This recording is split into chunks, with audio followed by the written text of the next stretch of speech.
વાવથરા જિલ્લાના સરહદી વિસ્તારના એક ગામમાં સગીરા પર દુષ્કર્મનો આરોપ લાગ્યો છે. ધીમા તાલુકાના ધણેજર વિસ્તારના રહેવાસી આવાભાઈ ઉર્ફે રમણ વોહતાભાઈ સામે વાવ પોલીસ મથકે સગીરાનું શારીરિક શોષણ અને બલાત્કાર કરવા બદલ ફરિયાદ નોંધાઈ છે.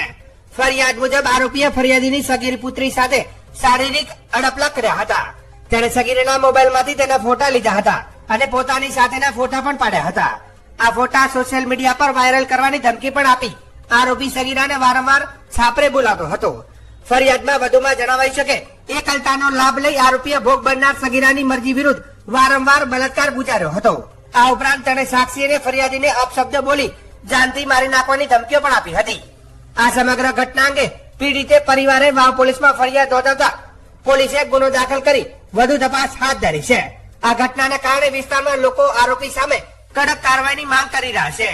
પોલીસે જણાવ્યું કે પીડિતાની કાનૂની સહાય અને સુરક્ષા પૂરી પાડવામાં આવી રહી છે. કેસ સંબંધિત તમામ પાસાઓની તટસ્થ અને કડક તપાસ કરવામાં આવી રહી છે.